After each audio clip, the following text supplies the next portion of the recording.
बाहर कर दी।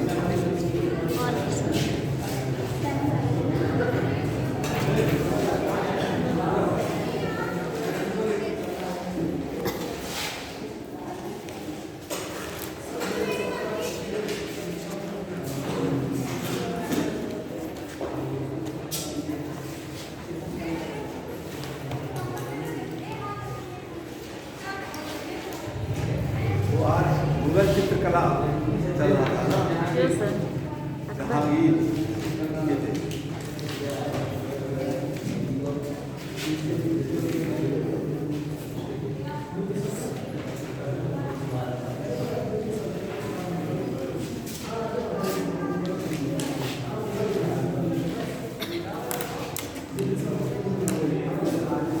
जहांगीर का जो काल है वो मुगल काल में स्वर्ण काल माना जाता है। उसके काल में चित्रकला का सर्वाधिक विकास हुआ था।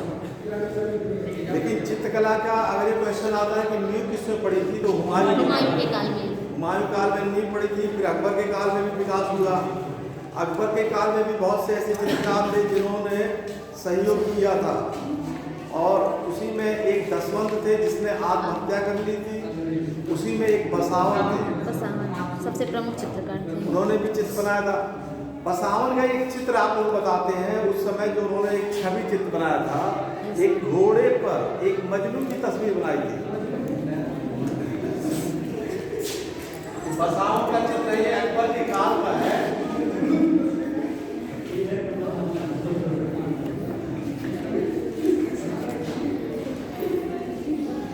घोड़े पर बैठे हुए मजनू की तस्वीर।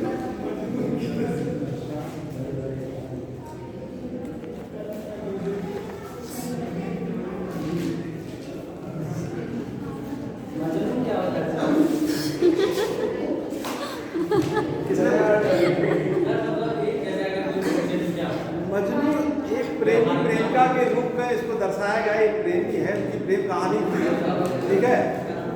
तो ये उस बहुत प्राचीन से ये जो कहानी चली आ रही थी, उसमें इस बात को दर्शाया गया, ठीक है। इसके ऊपर फिल्म भी बनती है। ये तो चित्रकारी के रूप में ये इसको दर्शाया गया था, घोड़े पे बैठा थे। तो ये बसावन जो अकबर के समय का सर्वश्रेष्ठ चित्रकार था। ये क्वेश्चन आता है, अकबर के समय का सर्वश्रेष्ठ चित्रकार बसावन।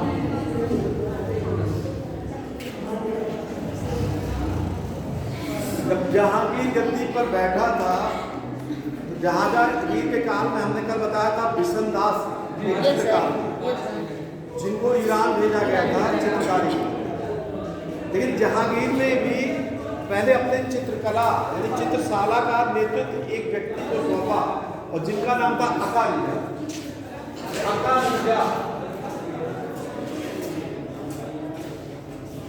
के नेतृत्व में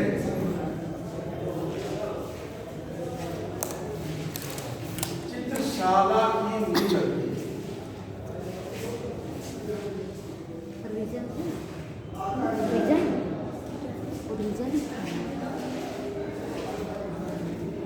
अकालिजा के नेतृत्व में चित्रशाला की नींव रखी गई जहांगीर के काल में। उसके बाद जहांगीर के काल में कई चित्रकार थे। कुछ चित्रकारों के नाम आपको बता दे रहे हैं। अकालिजा के साथ साथ बिशनदास, फारूक बेग,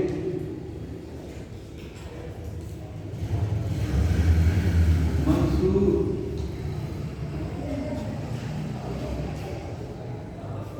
अबुल हसन,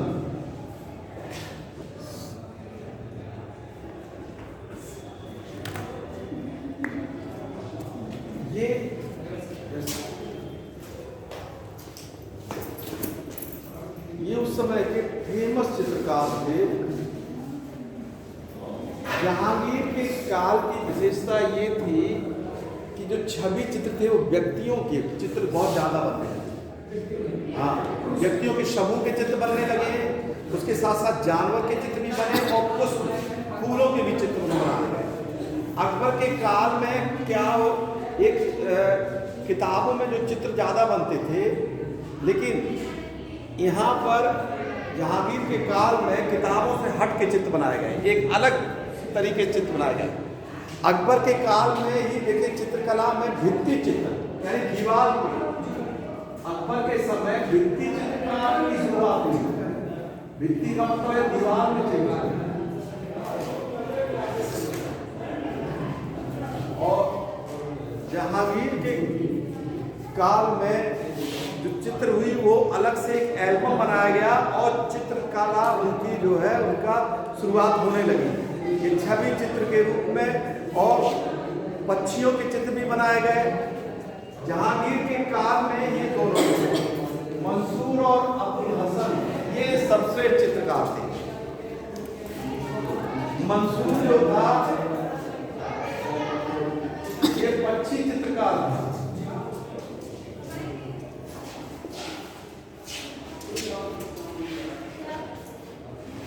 और अबुल हसन जो था ये व्यक्ति चित्र, मानव के चित्र बनाता था। व्यक्ति चित्र का यानी लोगों के चित्र बनाता था ये। फारूक बेग को उस समय के एक वंश था दक्षिण वंश में, आदिल वंश, ठीक है। आदिल वंश के शासक बीजापुर में एक वंश था, हाँ, उसके शासक जो थे उनका नाम था शाह आदिल। शाह आदिल का चित्र बनाने बीजापुर के शासक फारूक बेग ने, बीजापुर के शासक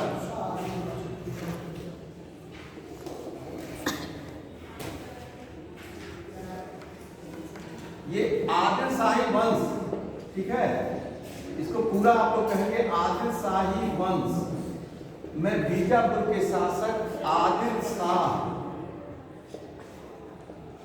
का चित्र बनाया था फारूक बेग ने।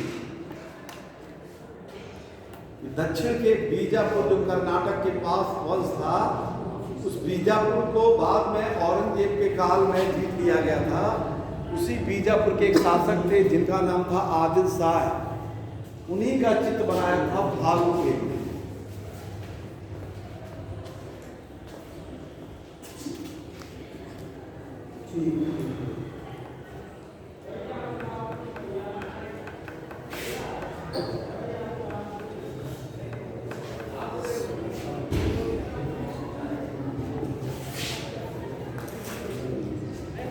मंसूर जो कि पक्षी चित्रकार था, इसने उस समय साइबेरिया के सारस का चित्र बनाया था।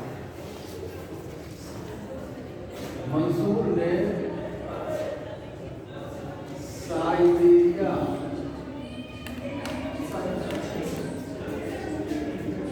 के सारस का चित्रण किया। मंसूर और अबुल हसन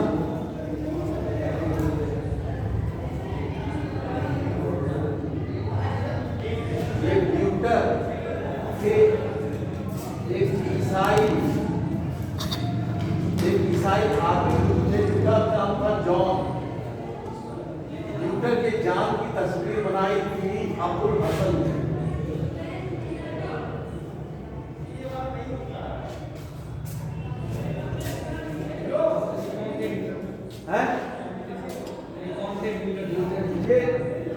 ड्यूटर जान एक उस समय पुर्तगाली एक धार्मिक गुरु, ठीक है, ईसाई धर्म से संबंधित थे। उनकी तस्वीर बनाई थी, इन ईसाई धर्म गुरु की तस्वीर बनाई थी किसने? अबुल हसन। जहांगीर ने इन दोनों को अलग अलग उपाधि दी। मंसूर को उपाधि दी थी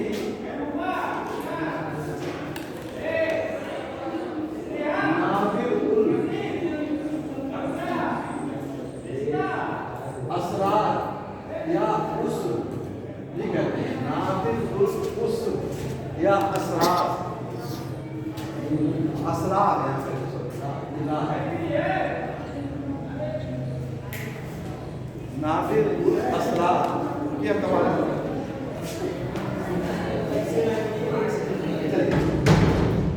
आप लोग वहां बात सुनिए, बस ध्यान दीजिए। नादिर उल असरार या उसकी उपाधि दी गई थी मंसूर को। ये कई बार क्वेश्चन पूछा जा चुका है, मंसूर को। और अबुल हसन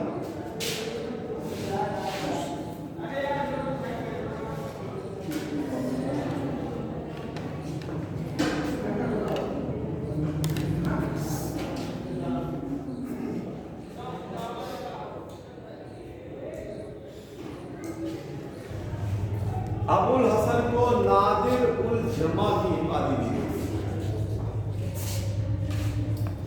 ठीक है,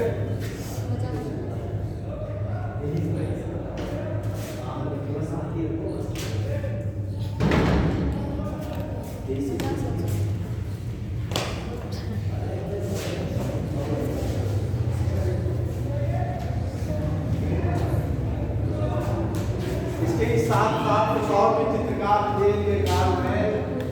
दौलत और मनोहर ये भी चित्रकार थे।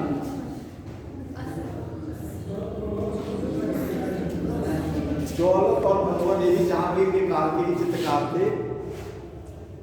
तो जहांगीर के काल में चित्रकला का सर्वाधिक विकास हुआ। राज दरबारों के भी समूह के भी चित्र बनाए गए थे उस समय। और पहली बार छवि चित्र भी बनवाए थे। जहांगीर को चित्रकला इतनी पसंद थी कि वो अगर किसी जगह पेंटिंग हुई चित्रकारी हुई तो अलग अलग लोगों ने चित्रकारी की हो, तो जहांगीर उस व्यक्ति का नाम बता सकता था कि जिसने ये चित्रकारी, कोई एक चित्रकारी में अगर अलग अलग रेखांकन किया गया तब भी जहांगीर बता देता था कि कौन सा रेखांकन किस चित्रकार ने किया है। तो ये जहांगीर ने क्या चीज, हाँ बिल्कुल, वो चीज जहांगीर ने अपनी किताब तुझके जहांगीरी में लिखा है। तुझके जहांगीरी में जहांगीर ने कई चित्रकारों के नाम लिखे हैं। इनमें से हमने जितने भी चित्रकार बताए हैं लगभग सभी के नाम है, लेकिन एक लोगों का नाम नहीं है। ये क्वेश्चन भी कई बार आया है। मनोहर, तो तुझके जहांगीरी में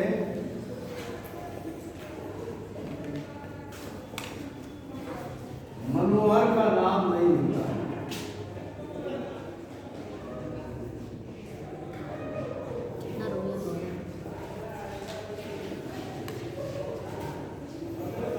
जो उसकी किताब है थी, जो लिखी गई थी उस समय, उस किताब में भी चित्र बनाए गए थे। ठीक है, इसके बाद शासक बैठता है शाहजहां। शाहजहां के काल में चित्रकला का इतना विकास नहीं होता है, इतनी विकास नहीं होता है जितना होता था। लेकिन शाहजहां के काल में चित्रकला में एक चीज नया जोड़ा गया था, प्रभा मंडल। प्रभा मंडल समझते हैं?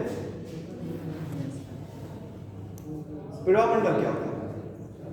सर के पीछे, सिर के पीछे आप देखते होंगे किसी देवता के पीछे, लेकिन सिर के पीछे वो राउंड का बनाया जाता है, गोल आकार का चमकता हुआ कोई चीज दर्शाया जाता है। जैसे मान लीजिए कई सूर किया हुआ, हाँ सूर किया हुआ इसी आकार में कई सिर के पीछे जो बनाए जाते हैं उसको कहते हैं प्रभा मंडल। तो शाहजहां के काल में चित्रकला में एक चीज नया जोड़ दिया गया था, प्रभा मंडल।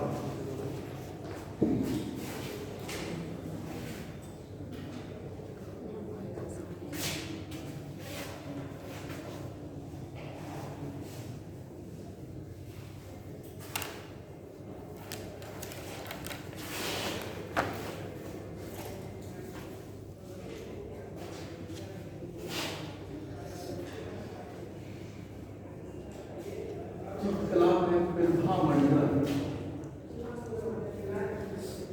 को जोड़ा गया। इनके काल के चित्रकार में ये अनूप, नादिर, ये दो फेमस चित्रकार उस समय के थे जिनका नाम अनूप था और नादिर। ये शाहजहां के काल में। उसके बाद औरंगजेब को चित्रकला में मनाही थी। औरंगजेब के काल में कोई चित्रकला नहीं बनती थी। औरंगजेब ने तो यहाँ तक कि जो अकबर के क्या कहते हैं मकबरा था सिकंदरा में, वहाँ पे थोड़ी बहुत जो क्या फूल की डिजाइन बनाई गई थी बाद में, उसको उसने चूने से क्या कहते हैं पुतवा दिया था आगे चल के। तो औरंगजेब बिल्कुल चित्रकला के विरोध में था, इसलिए उसके काल में कोई भी चित्रकला का इतना विकास नहीं हुआ।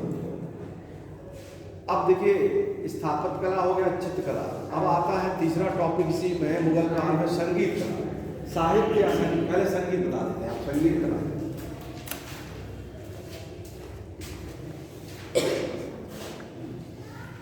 संगीत कला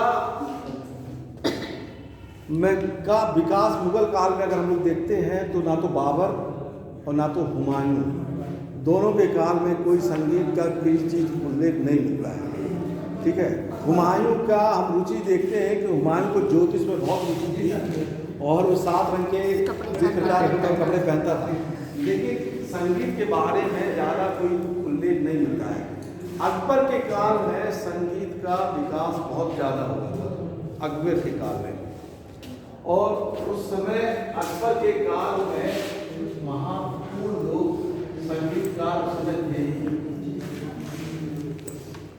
एक तो क्या कहते हैं मालवा का ही एक शासक था जिसका नाम था बाज बहादुर। बाज बहादुर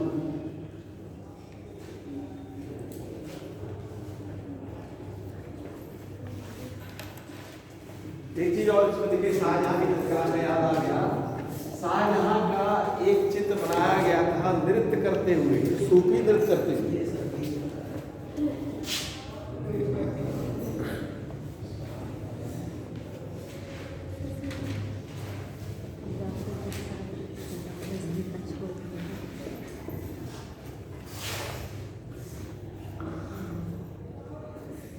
सूफी नृत्य करते हुए एक चित्र प्राप्त होता है।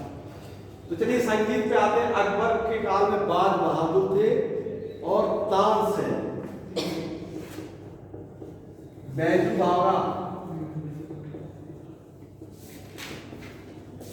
ये प्रमुख चित्रकार मतलब संगीतकार थे उस समय के, अकबर के समय में। अकबर खुद भी बहुत शौकीन था एक चीज बनाने, नक्कारा बजाने का। नक्कारा, नक्कारा समझते हैं क्या होता है? हाँ, बड़ा सा ढोल। पहले क्या होता था, आप लोगों ने अगर देखा हो, सुना हो, सुनने से अच्छा अगर कभी देखे हो कि पहले क्या कहते हैं राजा का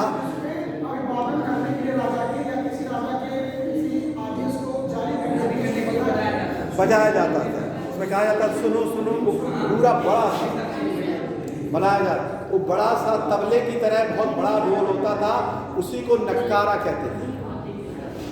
और अकबर को नक्कारा बजाने का बहुत ज़्यादा शौक था।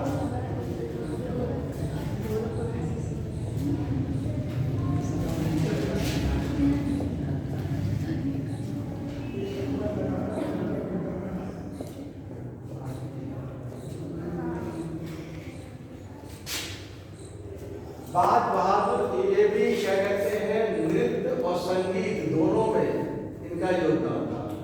और तानसेन तो गायक थे ही।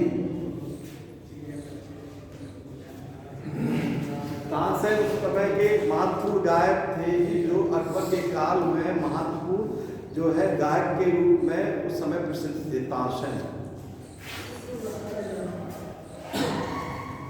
अब आते हैं जहांगीर।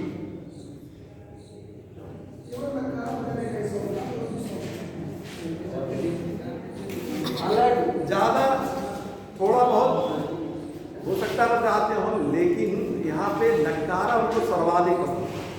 ठीक है, जहांगीर के काल में बिलास खां,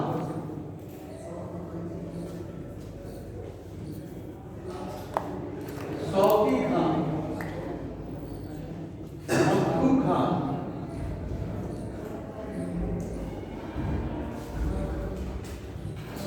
बिलास खां, शौकी खां, मक्खू खां, छत्तर खां,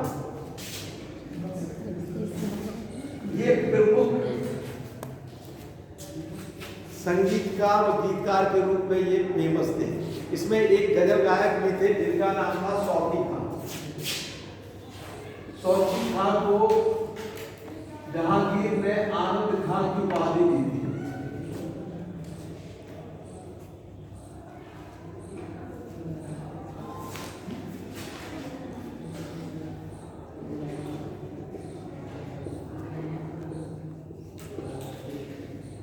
शौकी खान को आनंद खान की उपाधि। अब आते हैं शाहजहां का। क्या बजाना शौकी खान इसका गजल। शाहजहां के काल में भी कुछ महत्वपूर्ण गायक थे जिनमें लाल खान,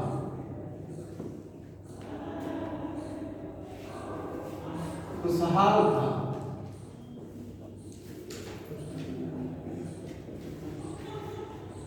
विश्राम खान।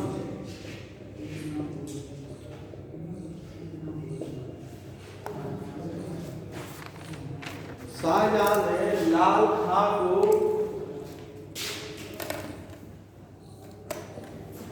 खंड,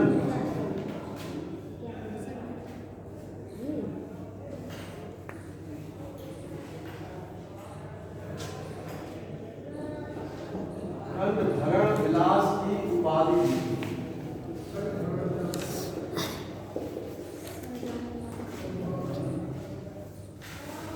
ये आपके लाल खान शाहजहां ने। शाहजहां गायकी का बहुत ज़्यादा यानी सुनने के लिए उसको गायकी का बहुत पसंद था। उसके दरबार में हमेशा ये लोग गायन शैली में अपना गाना गाते रहते थे। एक बार एक आदेश पत्र को जब ये गायकी सुन रहे थे शाहजहां, जिसमें दो लोग यानी खुशहाल खां और विश्राम खां, ये लोग उनको गाकर सुना रहे थे, तो एक आदेश जारी किया था उस समय शाहजहां ने दक्षिण पर आक्रमण करने के लिए। उस समय औरंगजेब के साथ उन्होंने बिना देखे एक हस्ताक्षर कर दिया था मुर्शीद कुली खान।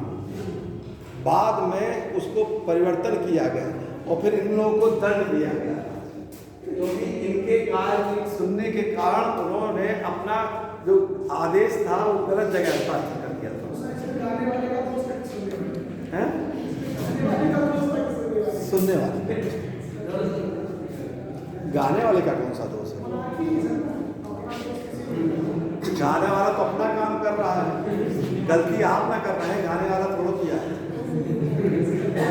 जहाँ की वीणा का भी शौकीन था सर जी, जहाँ की वीणा का भी शौकीन था औरंगजेब था सर। शाहजहां तो शाहजहां के काल में ये महान गीतकार थे। इसके बाद आते हैं औरंगजेब। औरंगजेब ने बिल्कुल पाबंदी लगा दी थी, संगीत में बिल्कुल पाबंदी लगा दिया था। Yes sir. उन्होंने आदेश दिया था कि कहीं से भी संगीत सुनाई ना दे, सुनाई ना दे, आदेश जारी था। लेकिन फिर भी संगीत की कुछ किताबों का, या आप ये कहिए कि औरंगजेब के काल में सर्वाधिक संगीत की किताबों का फारसी में अनुवाद हुआ है। फिर भी उनके बिना निगरानी के, उनके अप्रत्यक्ष रूप से, हम काल को तो कह सकते हैं, लेकिन उनके बिना निगरानी जानकारी के क्या कहते हैं, सबसे अधिक औरंगजेब के काल में ही संगीत की रचनाओं का फारसी भाषा में अनुवाद हुआ है।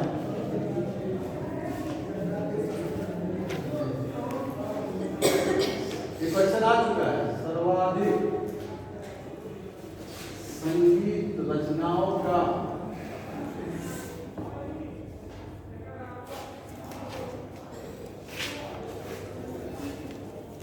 फारसी में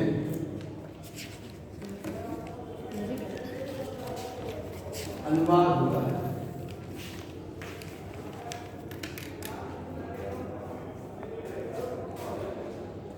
उस समय एक विद्वान थे फजरुल्लाह, जिन्होंने मान कुतूहल की का फारसी में अनुवाद किया। फजरुल्लाह ने मान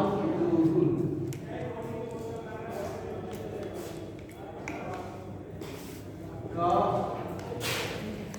फारसी में अनुवाद कराया।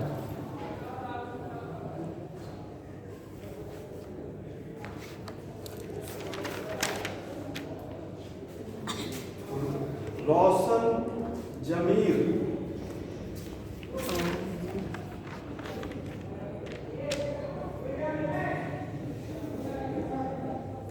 संगीत परिजात का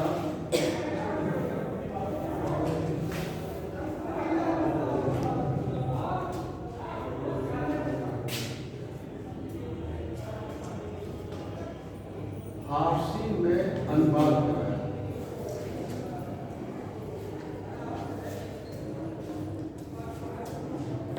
ये फेमस किताबें थी उस समय जो संगीत की का अनुवाद हुआ।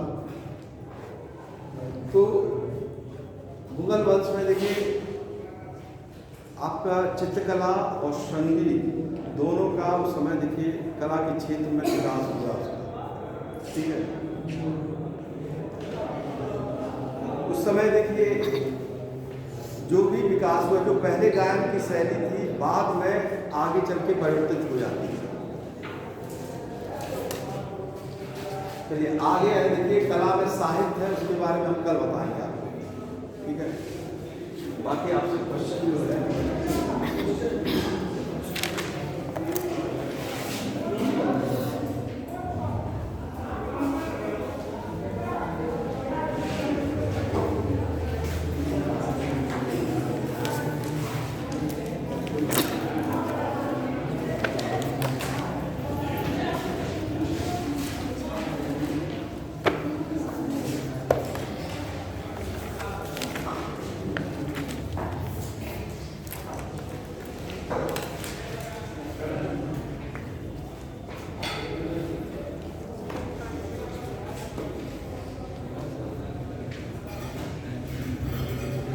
कॉपी हम लेके आते हैं, इसलिए क्वेश्चन है, इसको बंद करिए।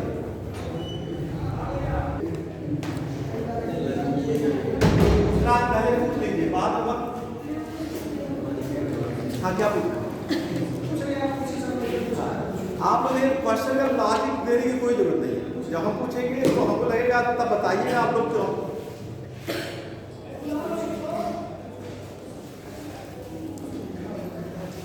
देखिए पहला क्वेश्चन ये है कि प्राचीन भारतीय ग्रंथों में यवन प्रिय शब्द किस अर्थ में लिया गया था? यवन प्रिय शब्द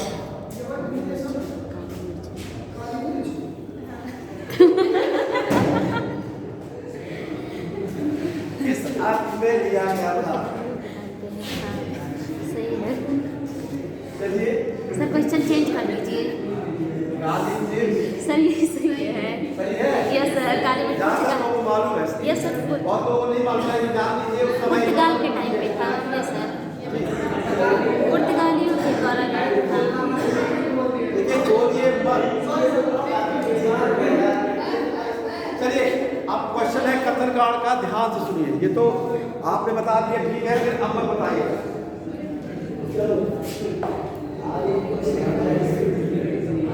इसी को काला सोना भी कहा जाता है। काली मिर्च। ये हम लिख दे रहे हैं। अशोक बौद्ध धर्म से प्रभावित होकर उसने धर्म यात्रा की।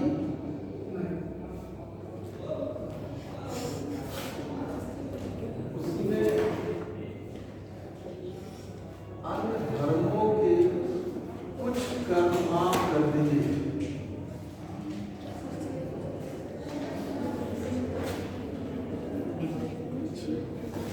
हम आपको ये बताना कि एक सही है, दो गलत है। बी एक एवं दो सही है, व्याख्या है। सी केवल दो सही है, एक गलत है। डी, 1 एवं 2 दोनों सही है, लेकिन व्याख्या नहीं है।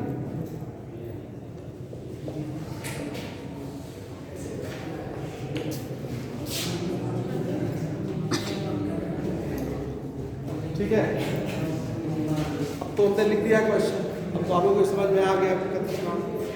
अशोक बौद्ध धर्म से प्रभावित होकर उसने धर्म यात्रा की, उसने अन्य धर्मों के कुछ कर्म माफ कर दिए। अब आप लोगों को बताना है इसमें से कौन सा विकल्प सही है।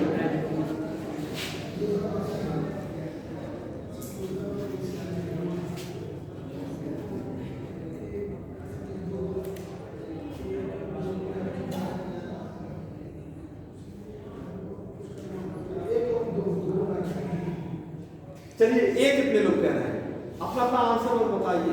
ए आप कहना एक सही है, 2 गलत है। सिर्फ एक लोग कहते हैं ए सही है। बी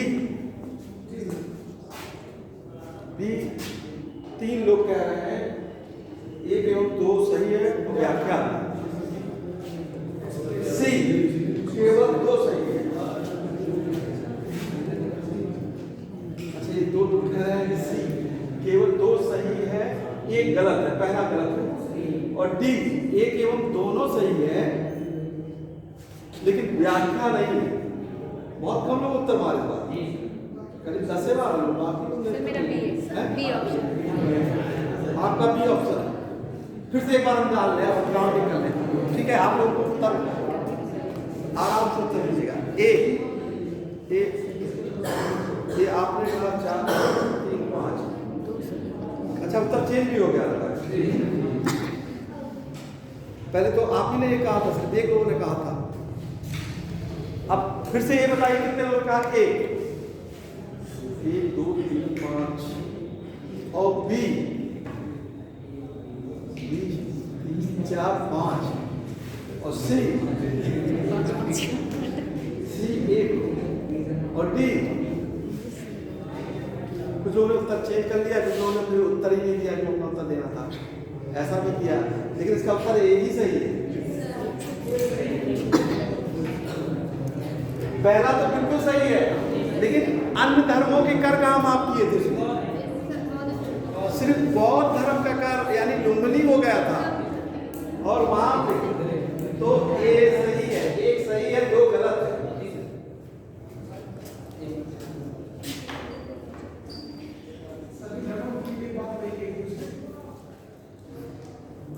सर्वधर्म समभाव, ये उसी का स्टेटमेंट है।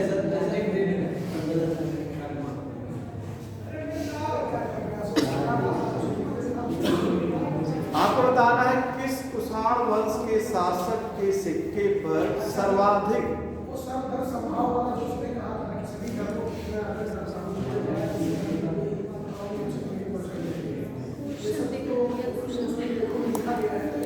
देखिए, आप जब भी ये लॉजिक देते हैं, आप किसी के कथन की लॉजिक देते हैं। कहना और करना 2 अलग चीज है। आप कोई चीज कहते हैं तो जरूरी थोड़ी है कि आप उस पर पालन करते हैं। पालन किया हुआ मिला है क्या? संविधान में भी तो कई चीज लिखी है, लेकिन अभी तक वो पूरा लागू नहीं है। ठीक है, आप समझिए इस चीज को कि हर चीज आप देखिए, यहाँ पर ध्यान से समझिए। कोई व्यक्ति, देखिए आवाज मत करिए, पहले आप लोग ध्यान सुनिए। अगर कोई किसी को कहता है, लॉजिक कथन कहता है, किसी के बारे में कहता है तो सही नहीं होता, वो आपका अपना विचार हो सकता है, किसी का कहना। लेकिन किसी शासक ने कोई कर्म किया है, अगर वो साक्ष्य मिला है तो वो सही माना जाता है। ठीक है, आप सर्वधर्म समभाव जरूरी थोड़ा है कि कर्म आप करेंगे तभी हो जाएगा। समझ में आया आपकी? ये जरूरी थोड़ा है कि कर्म आप करेंगे तो सर्वधर्म समभाव सब हो जाएगा, वो अलग चीज है। चलिए, अब बताना है आपको कि किस कुषाण वंश के शासक के सिक्के पर सर्वाधिक हिंदू देवी देवताओं के चित्र मिले हैं।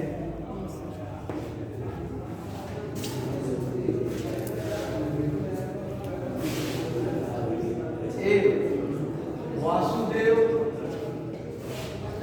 बी कनिष्क,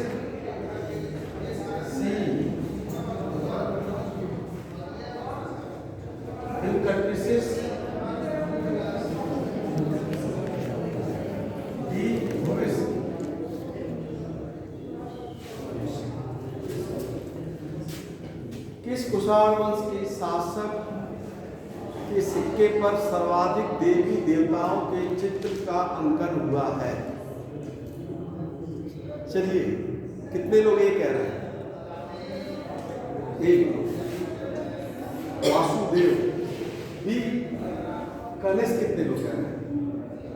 4 लोग कनिष्क कह रहे हैं। सी दिन कटपिसेस, 4, 5, 6 लोग दिन कटपिसेस, 7 लोग, 8 लोग, ज्यादा लोग कहते हैं। डी हुइस, 4, 3 लोग।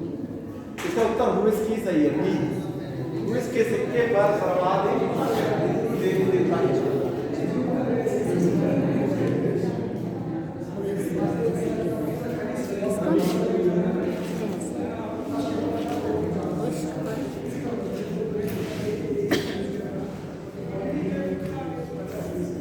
चलिए ध्यान से, निम्नलिखित में से कौन गुप्त शासक अपने माता की तरफ से लिच्छवी वंश से संबंधित था?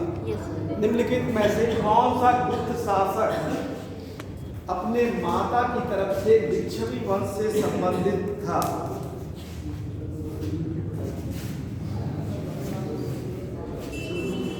ए चंद्रगुप्त प्रथम, बी चंद्रगुप्त द्वितीय, सी समुद्रगुप्त, डी श्रीगुप्त।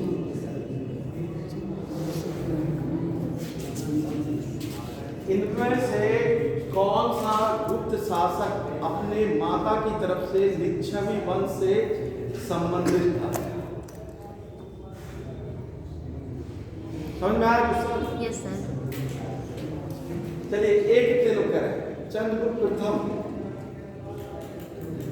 बी चंद्रगुप्त द्वितीय,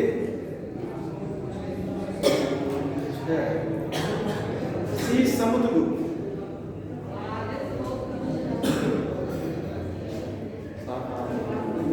और डी श्रीगुप्त। आप 2 लोग, ये सी ही सही है, समुद्रगुप्त। चंद्रगुप्त प्रथम की पत्नी जो थी उनका नाम था कुमारदेवी, और वो लिच्छवी वंश की रानी थी। उनके लड़के का नाम था समुद्रगुप्त। ठीक है, तो समुद्रगुप्त अपनी माता यानी कुमार देवी के तरफ से लिच्छवी वंश से संबंधित थे।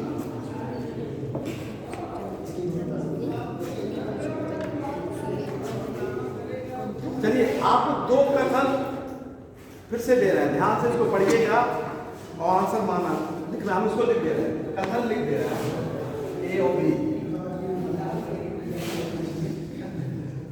गुप्त वंश में सती प्रथा अनिवार्य था।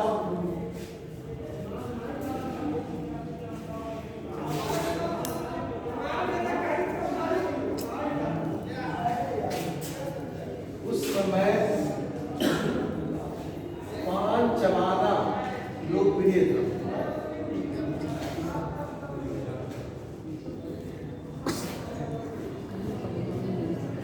ये सही है, बी गलत है।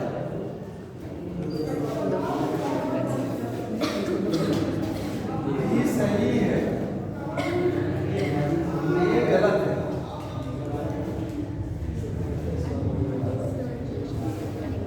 ए एवं बी सही है, व्याख्या है।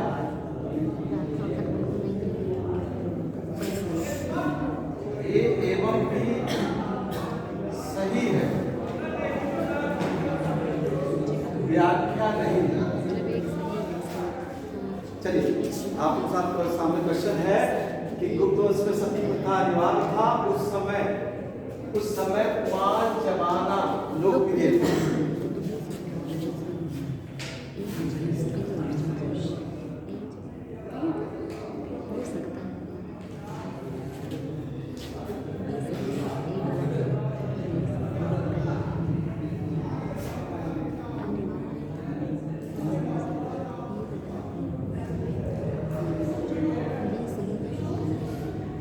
चलिए, पहला कौन कहता है? यानी पहले में है ए सही है, बी गलत है।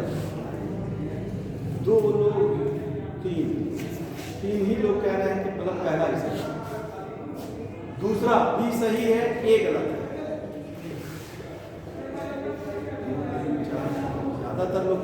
दूसरा तीसरा ए एवं बी सही है और व्याख्या है। इसमें दो ही लोग कह रहे हैं, आप दो लोग कह रहे हैं सही है और व्याख्या। चौथा ए एवं बी सही है, व्याख्या नहीं है। दोनों सही है, आपका डी है, यानी दोनों सही तो है लेकिन व्याख्या नहीं कर रहा है। ये दोनों सही है, चौथा विकल्प कह रहा है लेकिन व्याख्या नहीं है। तो इसमें कितने लोग आप एक ही लोग, दो लोग कहेंगे, अंतिम आंसर दो लोग कहेंगे। पहले हमें पूछ रहे थे, आप बताइए, आपसे पूछ रहे हैं, आपके पास अवसर मैंने तीसरा बताया सर। ए एवं बी सही है, व्याख्या कैसे?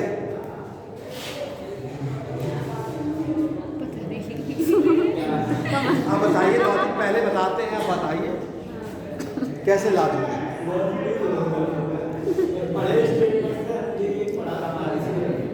हमको बताइए कि कैसे ये व्याख्या होगा आज का। सती प्रथा अलग चीज है और पान जमाना अलग चीज है। देखिए इसको समझना पड़ेगा। आप आंसर देखिए मारते ठीक है, लेकिन आपको बताना पड़ेगा, आपको इसमें बताना पड़ेगा कि विदाउट स्टेटमेंट आप पहले इसका आंसर है दो आंसर चाहिए। हम लोग सर ये सोच रहे हैं कि अनिवार्य तो सभी प्रथा नहीं सही है। देखिए क्या लिखा, ध्यान से पढ़िए। अनिवार्य नहीं था सर। यस सर, यही चीज पकड़े थे सर। सती प्रथा कहाँ अनिवार्य था? नहीं सर, यही था। सती प्रथा अनिवार्य था? नहीं, अनिवार्य नहीं था। आप जब भी एक कथन काल का क्वेश्चन देखेंगे तो उसमें बहुत माइन्यूट पकड़ना है आपको। अनिवार्य कहाँ था? सती प्रथा तो एक वो दिखाई दिया गया था पहली बार। देखिए एक ही घटना हुई थी सती प्रथा की पूरे गुप्त काल में।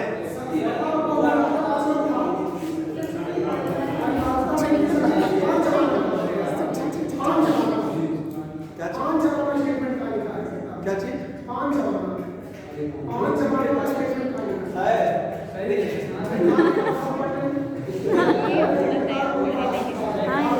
देखिए उस समय गुप्त काल में ये लिखा हुआ है कि पान चबाया जाता था, लोकप्रिय था, ठीक है, लोकप्रिय था, कोई ऑप्शन नहीं था। ये सही है, लेकिन वो अनिवार्य नहीं था। अगर यही हम पान चबाना भी अनिवार्य जोड़ देते तब तो गलत हो जाता, गलत हो जाता, ठीक है।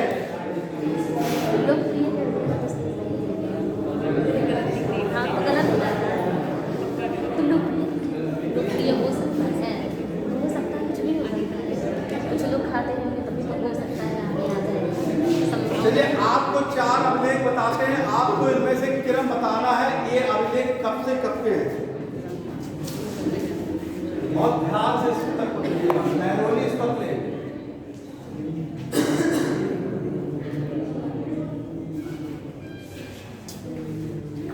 अवसर अभिलेख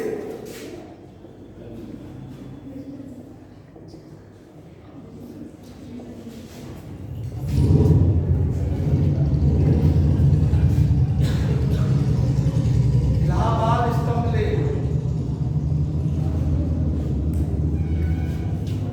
एहोल अभिलेख। आप लोगों को इसका क्रम बताना है कि पहले से बाद में।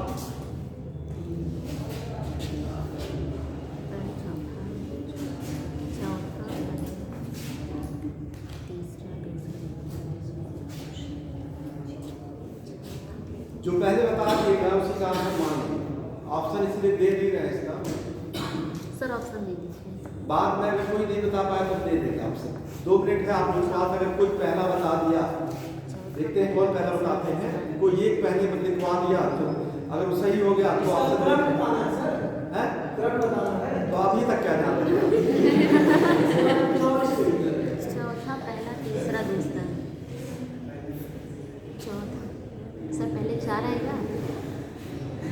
तो सोच समझ के जो पहला व्यक्ति, मतलब पहला आप बता दीजिए एकदम कंफर्म, तब लिख यहाँ पहले बोल दीजिए आप। चौथा, 2, चलो बोल। चलिए पहले आप लिख 2, फिर उसके बाद सर 1 4। चलिए अब सभी लोग बता दीजिए अब आप बता दीजिए। एक मिनट सर, चौथा, पहला, तीसरा, दूसरा,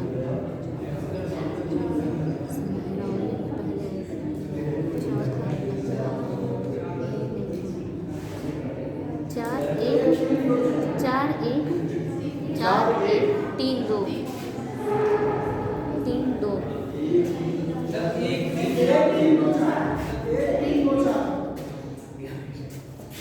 3 2 4।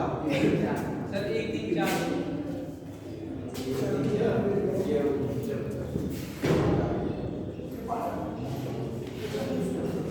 ये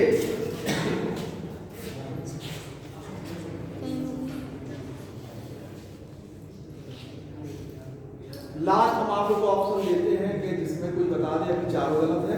ये कोई लास्ट अगर वो बताएगा तो उसका माने, नहीं तो हम लिख देंगे आंसर बता दें लास्ट, या तो ठीक है। अभी सर कहते कहते आंसर 4 3 1 2।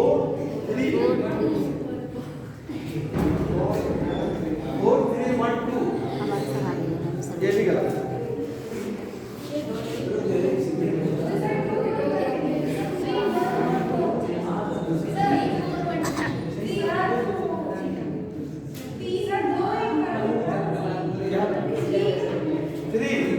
एक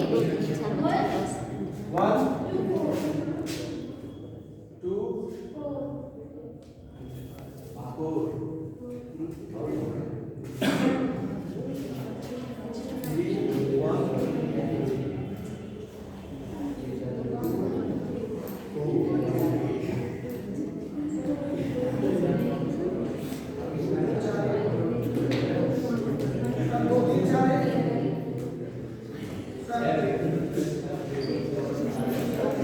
2 कितना देर से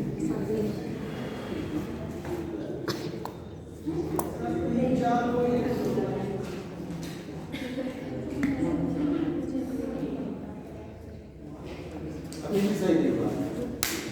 3 4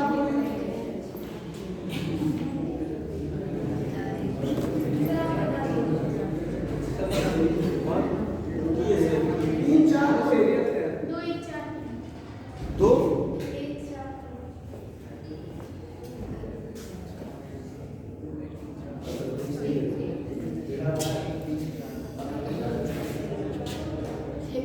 इसका आंसर है, अब हम लिख रहे हैं बिल्कुल इससे मिलता ही मिलता है 1 4 2।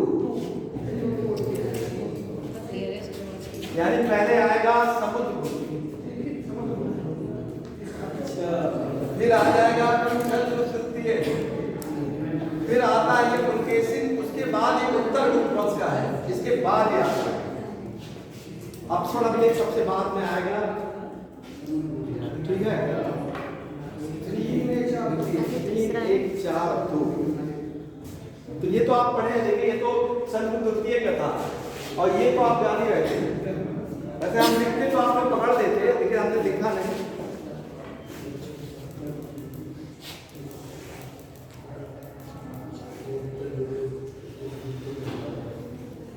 आपको फिर क्रम बताओ,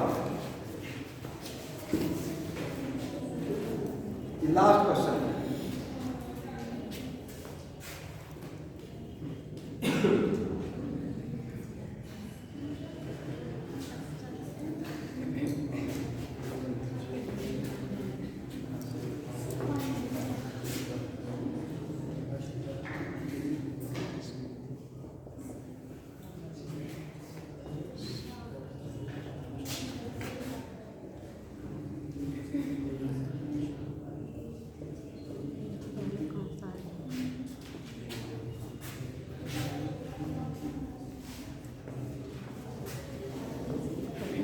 इसका कौन बताएगा? फिर अष्टाध्यायी बुद्ध चरित, ये किताबों के नाम लिखे गए हैं। ठीक है, और इनका क्रम है कि ये कब से पहले से लिख के बाद में लिखे गए किताब। आपको बताना है कि पहले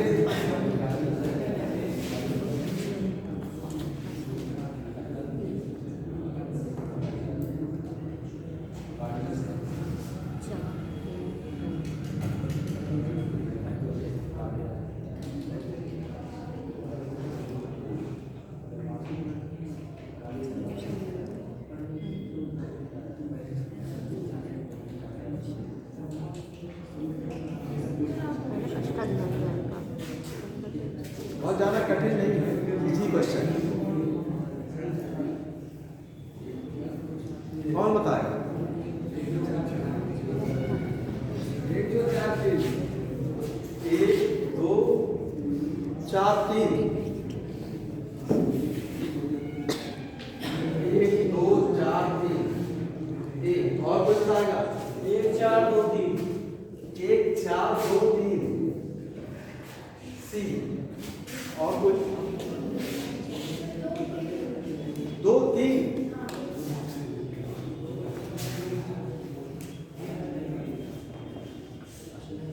एक और विकल्प कोई बता दे सर 2 1 4 2 1 4 3 चलिए इसमें से सही हो गया है 2 1 4 3 इसमें से सही है। अब आप लोग सब लोग समर्थन कर दीजिए, 4 ही लोग बताए हैं उन्हीं का समर्थन कर दीजिए। ये कितने लोग कह रहे हैं 1 2 3 लोग ये पहले आप बताए थे इसलिए बाकी लोग भी बोलो। बी 1 4 2 3 2 लोग 3 सी 1 4 3 सी आपने कहा, बाकी लोग ज्यादा तो उत्तर नहीं दे रहे हैं। डी 2 1 4 3 आपने आप लोग, लेकिन इसका उत्तर ए ही सही है, पहला ही। देखिए पानी ये नंदवंश के शब्द, जब मान लीजिए नहीं मिलता है ऑप्शन तो आप राइटर को नंदवंश से जोड़ दीजिए। अभी कल ही हमने पूछा था अश्वघोष, ऐसे लिख लीजिए, आराम से सही हो जाएगा। मान लीजिए इसको नहीं समझ में आता है, इसको छोड़ दीजिए। उसके बाद में ये आ गया कालिदास, तो ये नंदवंश हो गए। तो आप ये तीनों क्रम देखिए 1 3 4, यानी क्या कहते हैं, पहले आएंगे फिर उसके बाद दूसरे, ठीक है, फिर चौथे, पहला दूसरा चौथा ये ऑप्शन मिल ही जाएगा। अगर बाकी में नहीं मिल रहा है तो ये सही हो जाएगा। 3 ही अगर मिल जाता है, चौथे पे बहुत सही ऑप्शन में वैसे रहेगा, हमने तो लिखा नहीं, आप लोग पढ़ लेते हैं, लेकिन ये क्या कहते हैं 3 ऑप्शन। चलिए थर्ड वाला जो है वो किसके टाइप का है?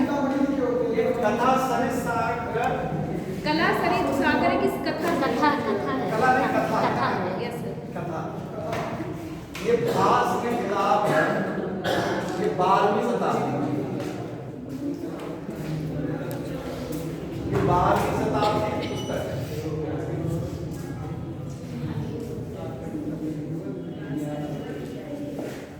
कथा सरित सागर, ठीक है। चलिए बाकी का